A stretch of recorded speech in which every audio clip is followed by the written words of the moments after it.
Well, we've got another classified document dump from the Director of National Intelligence, all focused on the Russia hoax. And a lot of the correspondence and discussions were going on with the Obama administration as they tried to frame Donald Trump, as they tried to undermine the Trump presidency, cast his entire legitimacy in doubt. They fed all these leaks to the media. We're going to show you the paper trail and go step by step, frankly, in only the way we know how to do it, and no one else does it the way we do it, in my opinion. We've done all the prep. We've got all the documentation, and here's the bombshell. Here's the blockbuster CNN won't talk about. They actually had a ton of dirt on Hillary Clinton, and we're just now learning of it. We're going to show you that dirt coming up in just a sec. But first, let's look backwards. Yesterday, in a meeting in the Oval Office with the president of the Philippines, press gaggle, as often happens there, one of the people shouted a question about the classified documents and what it revealed about the Russia hoax, and Trump held nothing back. The Attorney General is your former attorney. Would be conducting the interview, given... No, I have no concern. He's a very talented person. He's very smart. I didn't know that they were going to do it. I don't really follow that too much. It's sort of a witch hunt, just a continuation of the witch hunt. The witch hunt that you should be talking about is they caught President Obama absolutely cold, Tulsi Gabbard. What they did to this country in 2016, starting in 2016, but going up all the way going up to 2020 in the election. They tried to rig the election, and they got caught. And there should be very severe consequences for that. You know, when we caught Hillary Clinton, I said, you know what? Let's not go too far here. It's the ex-wife of a president, and I thought it was sort of terrible. And I let her off the hook, and I'm very happy I did. But it's time to start after what they did to me, and whether it's right or wrong, it's time to go after people. Obama's been caught directly. So people say, oh, you know, a group. It's not a group. It's Obama. His orders are on the paper. The papers are signed. The papers came right out of their office. They sent everything to be highly classified. Well, the highly classified's been released. And what they did in 2016 and in 2020 is very criminal. It's criminal at the highest level. So that's really the things you should be talking about. I know nothing about the other, but I think it's appropriate that they do go. All right, so that's President Trump right there. You heard him say that Obama is right in the center of it. It wasn't a group, it was Obama. And his signature is right there. They got together and they hatched the entire thing. And I got to say, the documentation seems to back that up. Barack Obama yesterday did something that he rarely does. He responded to President Trump. Some people are saying that it's a denial of any wrongdoing. It's not. Actually, in fact, it's a fascinating statement that we should break down together. Let's do that. Out of respect for the office of the presidency, yeah, because Barack Obama has nothing but respect for the office of the presidency. Our office does not normally dignify the constant nonsense and misinformation flowing out of this White House with a response. This is classic Obama, this whole thing. I'm too good to lower myself to even respond to people like you. But these claims are outrageous enough to merit one. These bizarre allegations are ridiculous and a weak attempt at distraction. Okay, so we've got outrageous, bizarre, and ridiculous in the first paragraph there. He's not denying the allegations. He's not saying they're not true. He's just calling them names. Okay, no denial so far. Nothing in the document issued last week undercuts the widely accepted conclusion that Russia worked to influence the 2016 presidential election but did not successfully manipulate any votes. That is a fascinating sentence. Nothing in the document issued last week undercuts the widely accepted conclusion. Do you notice how he doesn't say the fact, the undeniable fact that Russian work to influence? No. Why didn't he say that? Why didn't he say the undeniable fact that Russia worked to influence the 2016 presidential election? He just said it's a widely accepted conclusion. Well, of course it's widely accepted. He promulgated the storyline from the White House. That's what this whole thing is about. He commanded the intelligence community to come up with an assessment based on his preconceived notion and the narrative that he wanted them to say. They broke every standard rule of intelligence gathering and vetting and pushed that statement out, leaked it to the media, had the media in their echo chamber repeat it for years. So no wonder it's widely accepted. That's the point. They made sure that it was widely accepted. We don't care that it's widely accepted. We care whether it's true or not. And it is fascinating that Obama didn't say that it was true or that it was fact. He just said it was widely accepted. These findings were affirmed by a 2020 report by the bipartisan Senate Intelligence Committee led by then Chairman Marco Rubio. Who testified to support that Senate hearing? That would be Brennan and Comey, Christopher Wray, James Clapper, members of Team Obama. And let's not forget, a chunk of the evidence was sequestered and classified and not put forth and not focused on some of the things that we're getting right now. So, yes, I have no doubt that it's amazing to me that he's relying on a Senate committee that confirmed this information instead of, actually saying, I didn't do this, right? This isn't true. None of this happened. It's a fact that Russia tried to influence the election in favor of Donald Trump, or in fact, forgive me, not tried to, did influence the election to help Donald Trump. He didn't say that it's a fact. All he said was it's widely accepted, and these guys over here agree. That's fascinating, isn't it? And telling. Yesterday, in response, Tulsi Gabbard on Fox News. Your response to what we heard from former President Obama there. He's saying that none of this makes any sense, that this is a distraction. What do you say to that? It's the art of deflection coming from former President Obama, as well as his friends who are still in Congress today, and Senator Warner and Congressman Jim Himes, really all basically saying that exact same statement, which doesn't actually address the issue that was revealed in great detail in the over 100 documents that we released last week, and the documents that we will be releasing later this week that point to the undeniable fact that you laid out in your introduction to this segment, is that the intelligence community had one assessment, that Russia did not have the intent or capability to try to impact the outcome of the U.S. election leading up to Election Day. The same assessment was made after Donald Trump was elected by the American people as president in 2016, defeating Hillary Clinton. And it wasn't until after that pulled President's Daily Brief document that you referenced that the Principals Committee was called in the National Security Council, and President Obama then directed Obama's DNI James Clapper to lead the effort to create this new intelligence community assessment that detailed not if, but how Moscow attempted to influence the outcome of the U.S. election. So this is the thing that I think people should pay attention to, is neither the message from President Obama's office, neither the statements coming from Democrats in Congress today and their friends in the propaganda media. None of them are addressing this fact that there was a shift, a 180-degree shift from the intelligence community's assessment leading up to the election to the one that President Obama directed be produced after Donald Trump won the election, that completely contradicted those assessments that had come previously. The second thing I want to address that's very important, Laura, is that you in the clip that you played, you saw John Brennan, James Clapper, James Comey stated with high confidence this January intelligence community assessment that they drafted at the direction of President Obama.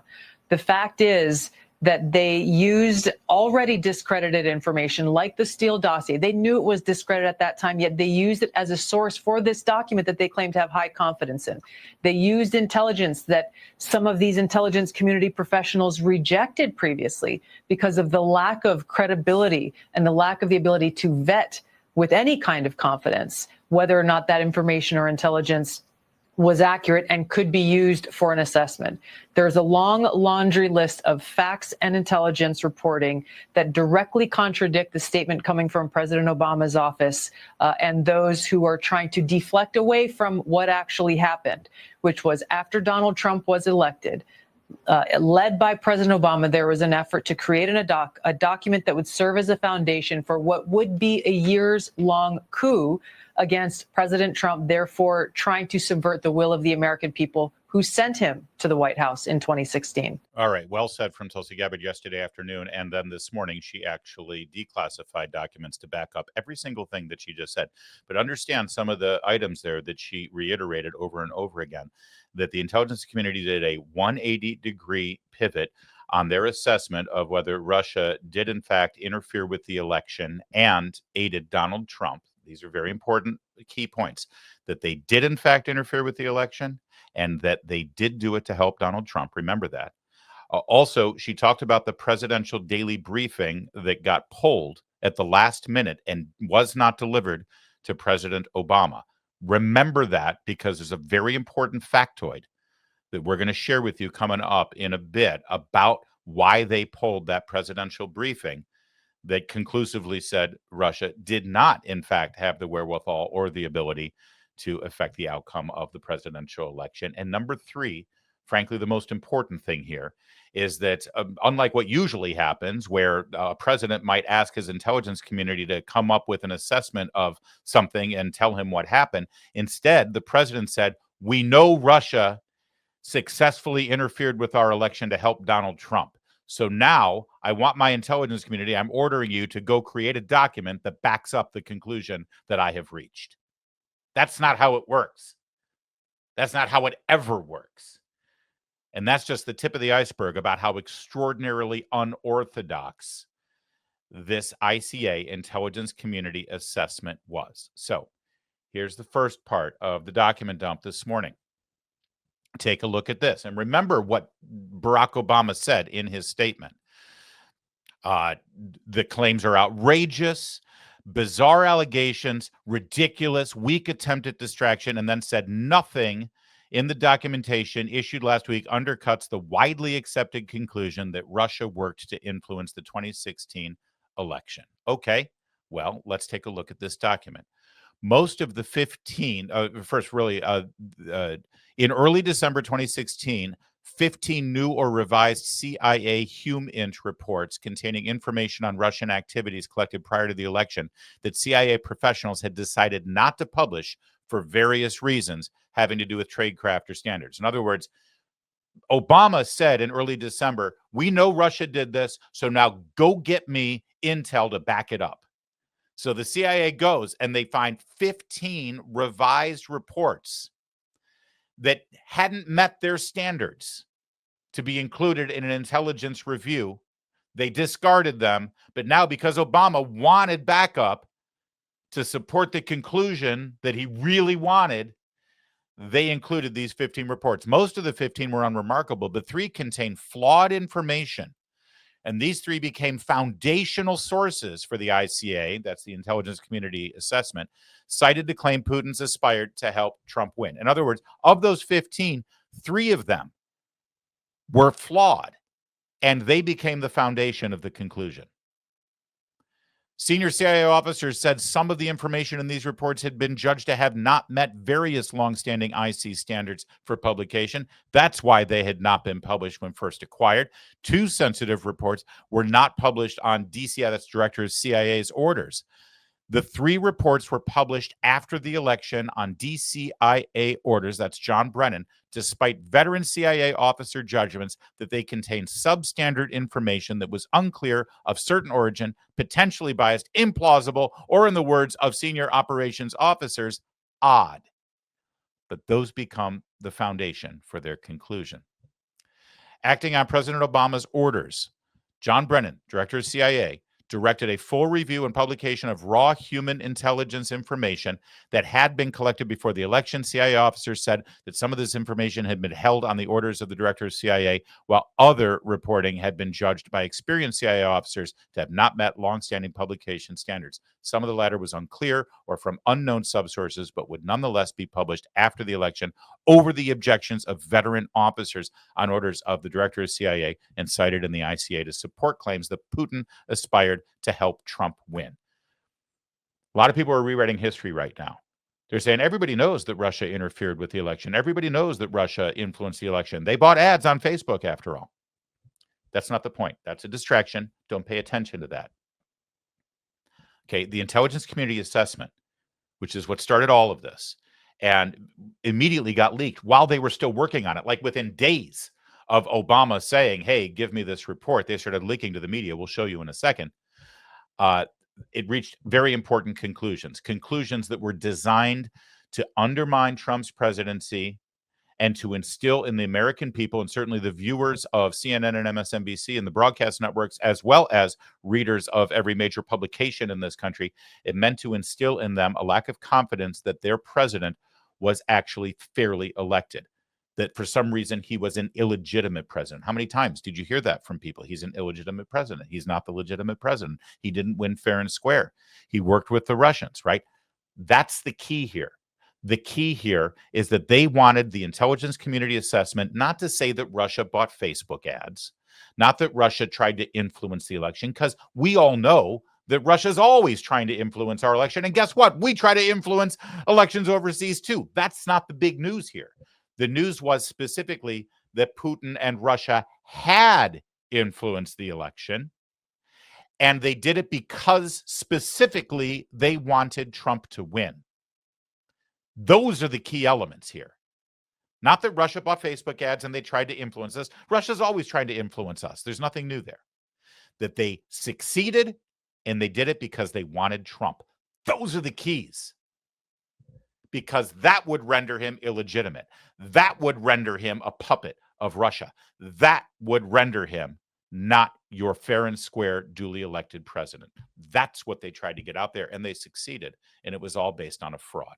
All right, here's some graphics that Gabbard's office put out. It's an expanded version of what we talked about on Monday. And by the way, if you missed Monday's show, please check out that segment. All right, we had a real intelligence assessment.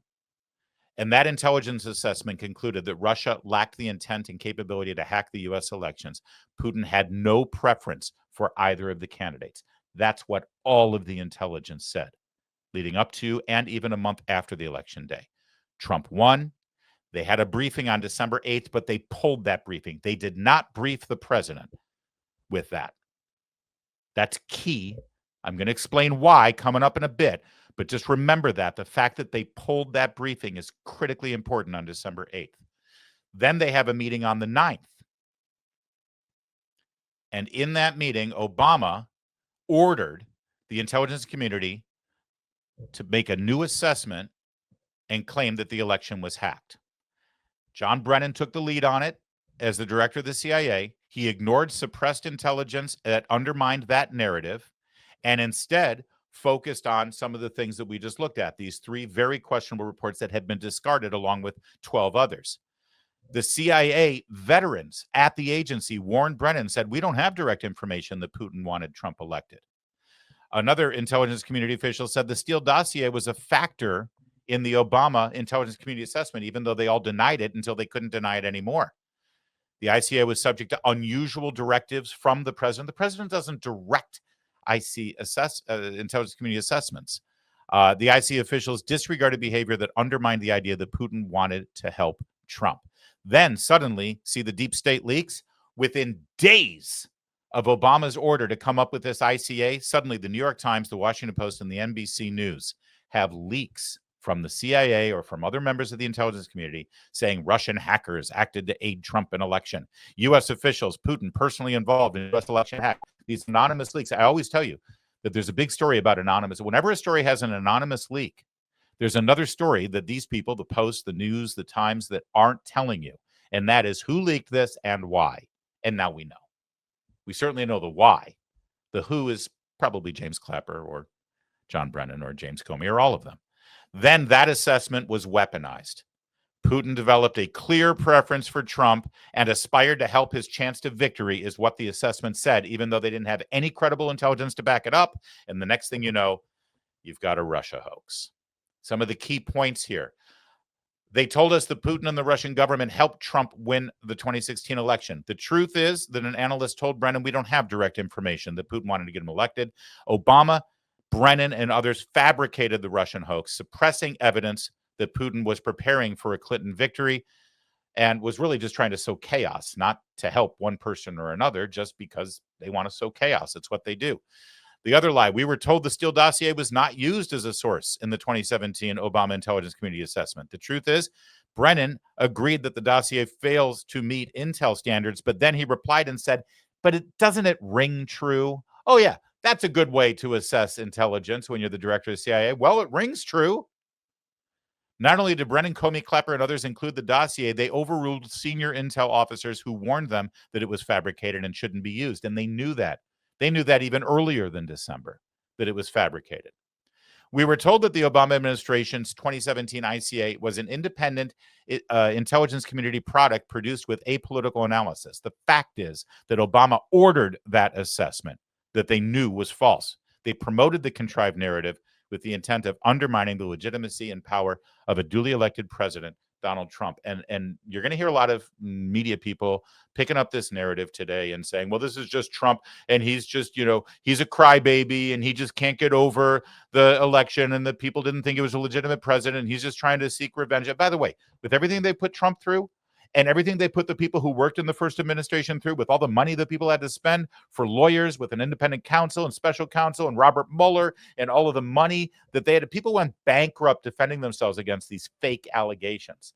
So I'll tell you what, if this is Trump and his people saying, you put us through hell, we're going to put you through hell. Partly I'm okay with that. All right. But understand something. This isn't about Trump's ego. This is not about him, not getting over the fact that they lied about him back in 2016 and 2017 and screwed with his presidency. This is about you. Because when they undermined Donald Trump and his presidency, what they're really doing is undermining you. You voted for this man. You elected this man. This was not a war against Donald Trump. This was a war against the American voter and the election results of 2016. All right. Fox News' write-up, very important. According to the report, the ICA was a high-profile product ordered by the president, directed by senior IC agency heads, and created by just 5 CIA analysts using one principal drafter. Again, unprecedented in how a major intelligence community assessment is done. Also, they turned it around in like 3 weeks. Why? Because they already knew the conclusion they were going to reach. They just needed to create backup for it, right? Production of the ICA was subject to unusual directives from the president and senior political appointees, and particularly the director of the CIA. Quote, the report states, the draft was not properly coordinated within CIA or the IC, ensuring it would be published without significant challenges to its conclusions. In other words, a lot of times when the intelligence community comes up with an assessment, they offer contrary opinions. Not everybody agrees with this. So let's come up with somebody else who might agree with it or have a different opinion. Nope, none of that happened. Everything was extraordinarily off the book on this. All right, what else did we learn in here? This one is key. One scant, unclear, and unverifiable fragment of a sentence from one of the substandard reports constitutes the only classified information cited to suggest Putin aspired to help Trump win. And I just reminded you to keep your eye on the ball here, and that it's not about, Russia buying Facebook ads. It's not about them trying to influence. No. They concluded that they succeeded in interfering with the election, and they did it because Putin wanted Trump. Those are the two key elements here. And look at how they reached the conclusion that Putin wanted Trump. With all these volumes of human intelligence and signal intelligence and emails or whatever they were looking at, one scant, unclear, unverifiable fragment of a sentence from one of the substandard reports that had been excluded constitutes the only classified information cited to suggest Putin aspired to help Trump win. Meanwhile, the intelligence community assessment ignored or selectively quoted reliable intelligence reports that challenged and in some cases undermined judgments that Putin sought to elect Trump. And that became the narrative. He was Putin's puppet. He was only there because Putin wanted him there. You remember. Here's the bad thing for John Brennan today. Our friend Greg Price uncovered this. In 2023, John Brennan testified to Congress. Matt Gaetz, congressman from Florida, was asking him a question about the Steele dossier and whether the Steele dossier was included in the 2016 intelligence community assessment. Brennan denied it. Here it is. Here's the transcript. So the fact that the DNC was providing or financing the Steele dossier's development doesn't give you concern that it might be partisan? Brennan says, again, that was happening back in 2016. I understand how you were able to tie this to my reference to my expertise, but I don't see any relevance to the Hunter Biden laptop issue now. Gaetz says, well, you said that you signed this letter that we acknowledge Joe Biden misused in a debate to fool the American people. This is a hearing about the letter that went out. Brennan says, no, I wasn't involved in analyzing the dossier at all.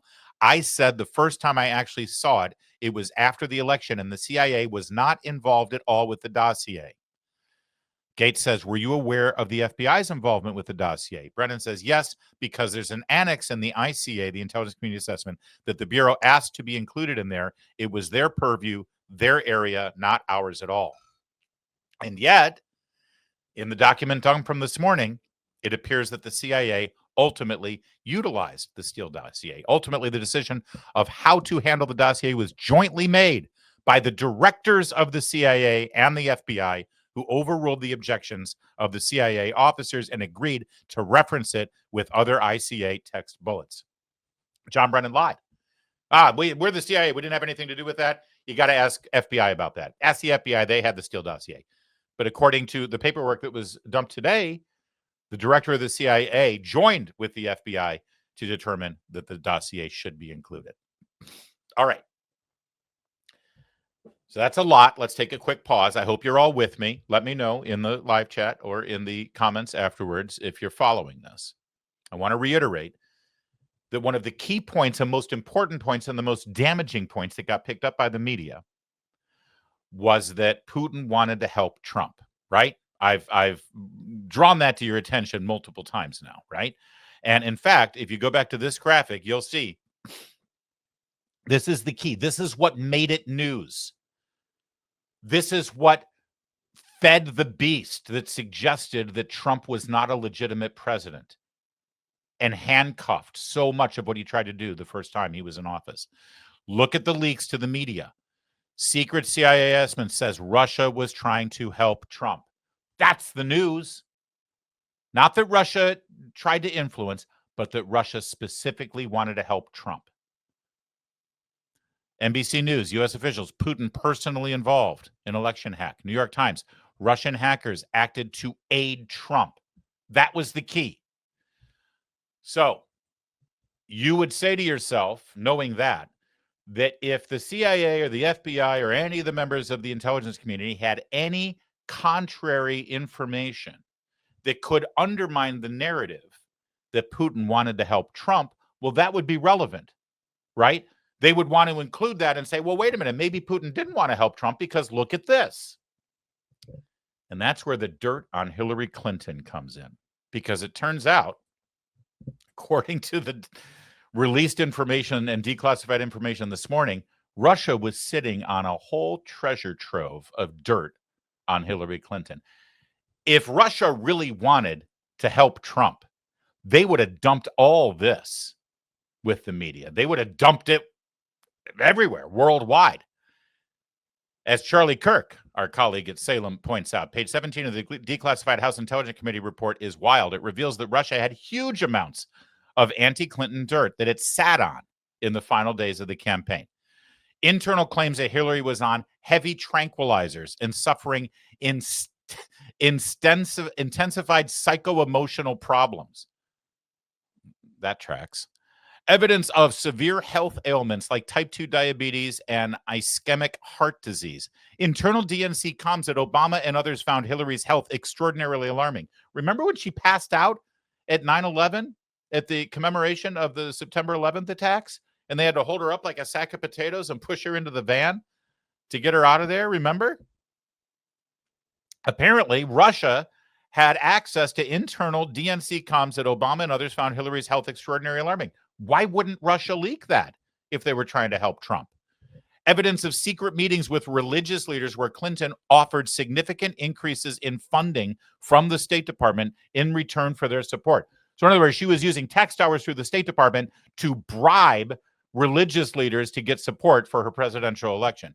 Internal Democrat admissions that European allies were unenthusiastic about a Clinton presidency and thought she was not up to the job of head of state. You can't tell me that if Russia was trying to help Trump, they wouldn't spit all of this out and get it out there in the media. Of course they would. As Charlie concludes, if Russia was really all in on supporting Trump and hurting Clinton, it would have leaked this information in October when her lead in the RCP average slipped to about 1.3. Okay.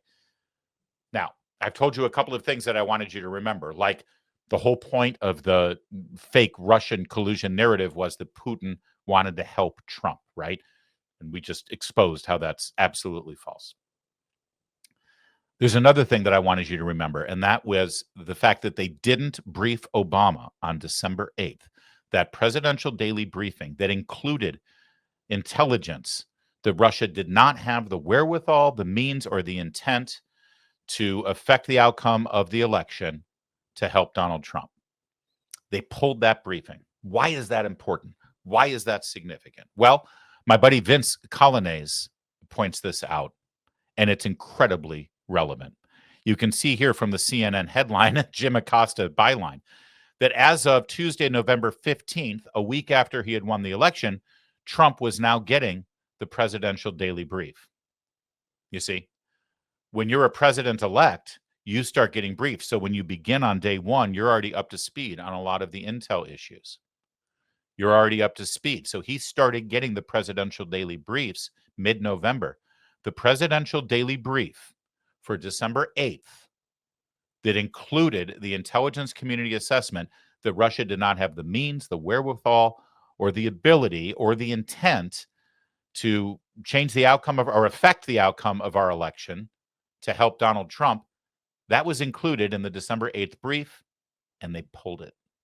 Because if they had briefed Obama on it, they would have had to have briefed Trump on it. And they didn't want Trump to know that. Great pickup from Vince. Good job, Vince. All right, so now it's a good time, knowing all of that, to walk down memory lane a little bit and see how the media handled this and see what all of these key players did at the time. All the key players that fabricated this, that knew better. Let's start here. Knew about this attempt to get and preserve information, and full transparency, we're doing some work yourself. Tell us about that. Well, I was urging my former colleagues and frankly speaking, the people on the Hill.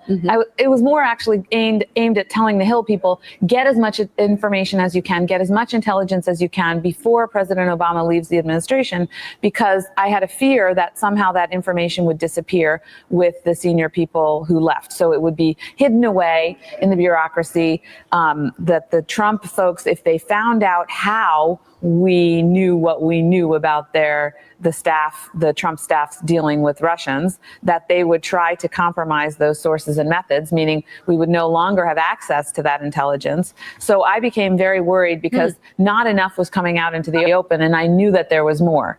We have very good intelligence on Russia. So then I had talked to some of my former colleagues, and I knew that they were trying to also help get information to the Hill. A lot going on today. All right, that's Elizabeth Farks. And if you read between the lines, not even between the lines, she's basically saying, yeah, we were spying on Trump.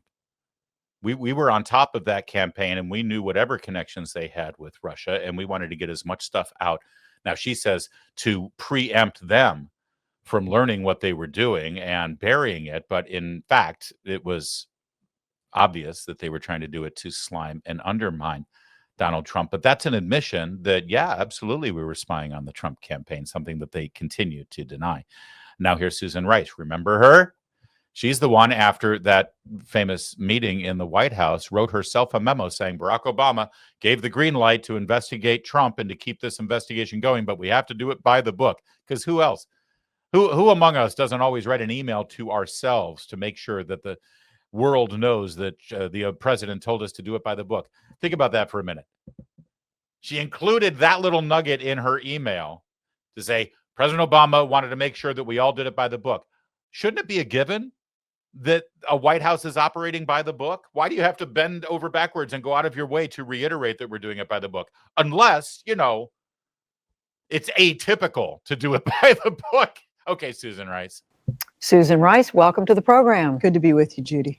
So we invited you on to talk about several things, but in the last few hours, we've been following a disclosure by the chairman of the House Intelligence Committee, Devin Nunes, that in essence, during the final days of the Obama administration, during the transition after President Trump had been elected, that he and the people around him may have been caught up in surveillance of foreign individuals and that their identities may have been disclosed. Do you know anything about this? I know nothing about this. I was surprised to see reports from Chairman Nunes on that count today. I mean, let's back up and recall where we have been. The President of the United States accused his predecessor, President Obama, of wiretapping Trump Tower during the campaign.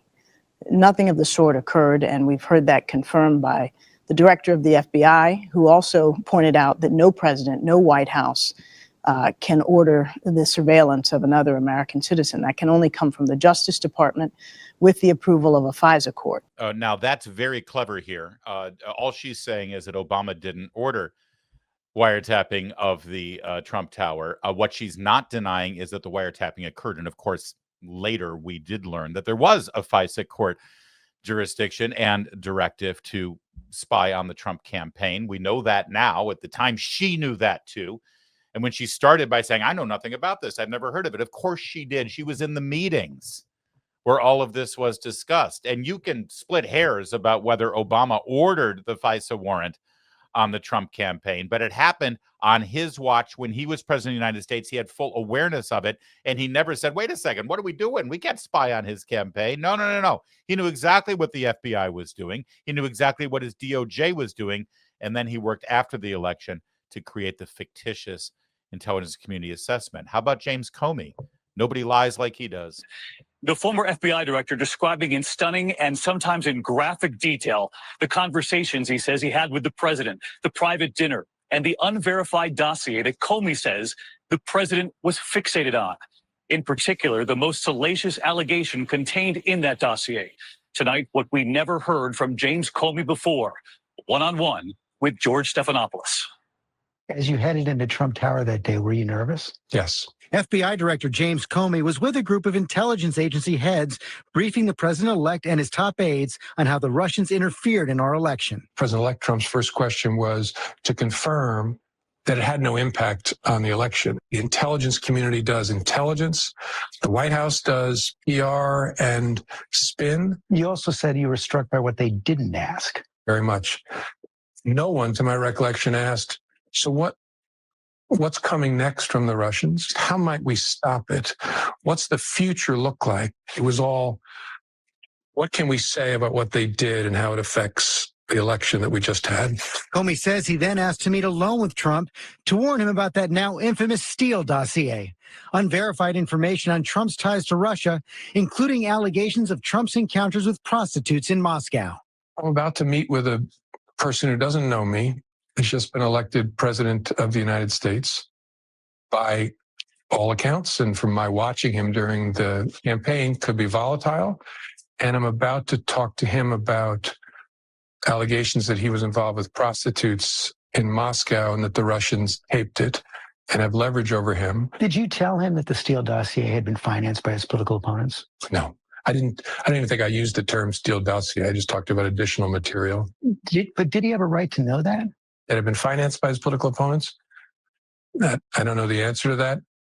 It wasn't necessary for my goal, which was to alert him that we had this information. How graphic did you get? I think as graphic as I needed to be. I started to tell him about the allegation was that he had been involved with prostitutes in a hotel in Moscow in 2013 during a visit for the Miss Universe pageant, and that the Russians had filmed the episode.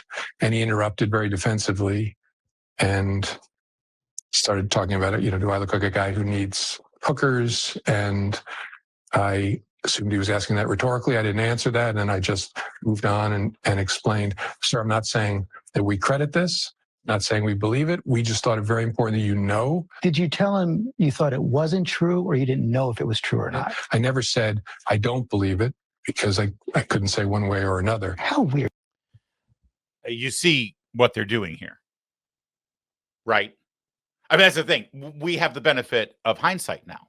We know everything, or we know a whole lot more. I don't know if we'll ever know everything, but you see what he's doing here. So he knew at the time that he briefed Donald Trump that the Steele dossier was fake. He knew that it was funded by Hillary Clinton. It was just fake opposition research. They knew all of that. They had assessed all of that. He knew as he was sitting there with George Stephanopoulos.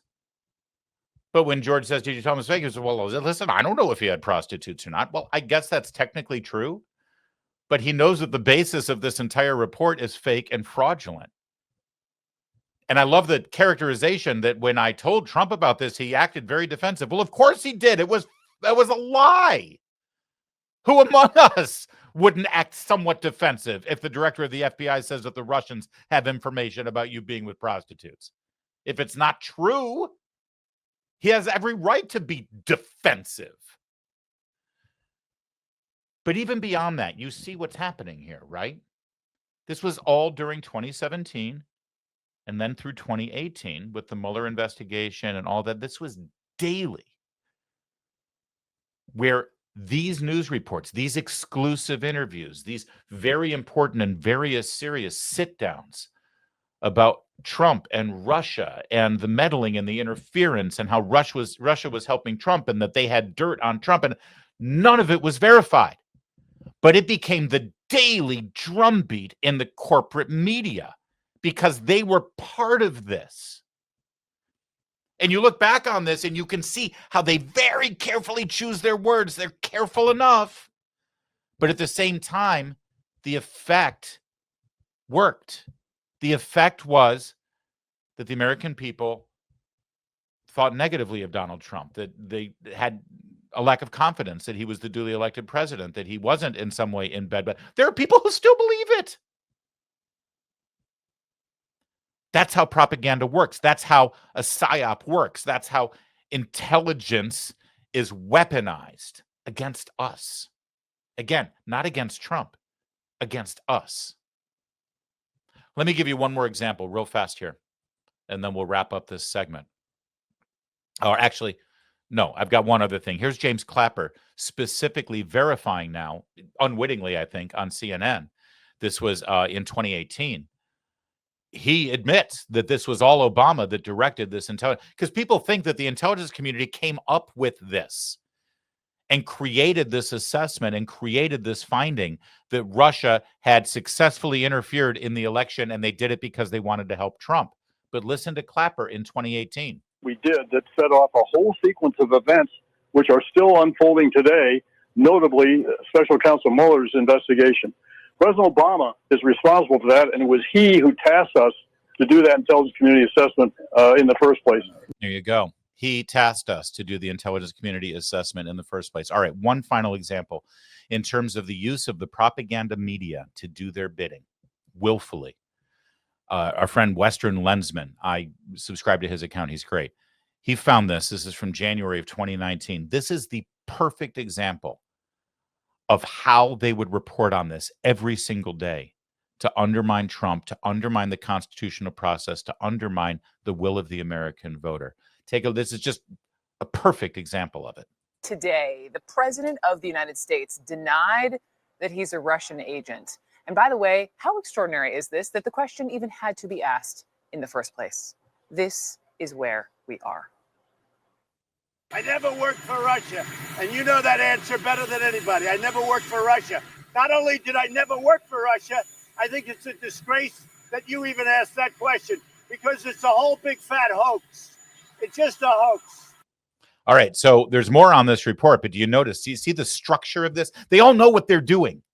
The producers, the anchor, the writers that work at CNN. The lead is Trump denies being working for Russia or being a Russian asset. Of Of course he denied it because it's not true. Trump denies this and Trump denies that and Trump denies that. And it keeps just whittling away and chiseling away and undermines people. I have people in my life, friends, I'm sure you do too, who still think that Donald Trump is a puppet of the Russian government, that they've got dirt on him. They own him. And it's because of this. Now watch, they'll go back to studio. And then they'll bring on a very serious congressman who talks about the serious nature of the allegations, because the allegations are very serious. I don't care if they're serious. They're not true. And there was never, and I mean never, and I'm telling you never, ever any evidence that rose to the level to suggest that the allegations were true.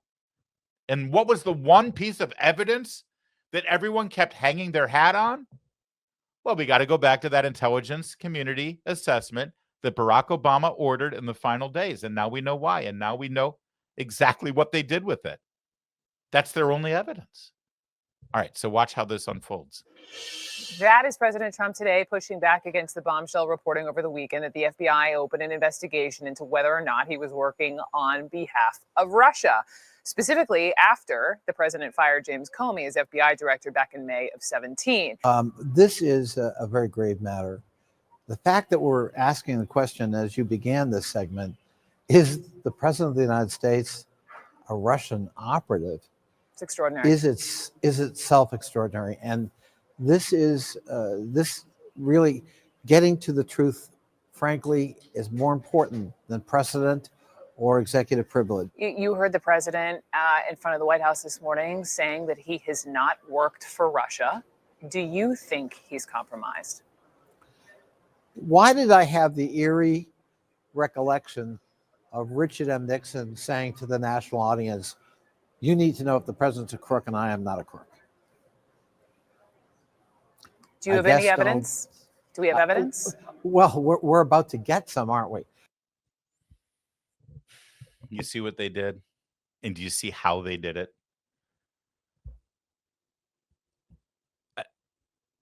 It renders one speechless when you actually look back and you say, I wonder if anyone who worked on that segment, I wonder if the teleprompter reader there with the lovely haircut actually looks back and she's embarrassed. She's ashamed of how they conducted themselves. That's Jerry Connolly, by the way, he's passed away now. May he rest in peace. Congressman from Northern Virginia. Absolutely atrocious. And you're going to hear narratives. First, you're going to hear people on cable news tonight on CNN, MSNBC, the broadcast news are going to say, I don't understand what Trump and Tulsi Gabbard are even doing here. It's so convoluted. It's such a conspiracy theory. What are they even talking about? They know exactly what they're talking about. They know exactly what this is because they were part of it. They're still part of it. They're still trying to gaslight you. It's why they continue to be irrelevant. It's why you continue to not believe them. It's why you find alternative avenues for your news and information and analysis. And thank God we have each other through all of this, because things will never be the same and we can never trust them again, honestly. But the only thing that will render us faithful again to our government and to our intelligence communities and our Justice Department is full disclosure and full transparency. And it looks as though DNI Gabbard is actually going about that. I wish that they put together a bigger narrative. I wish that they could help communicate this better and more concisely. But the bottom line is the information's getting out and we are taking it and we are analyzing it and determining exactly what happened here. And you're going to stick with us as we learn more and more and more, because it's the only way, ultimately, we can keep our constitutional republic.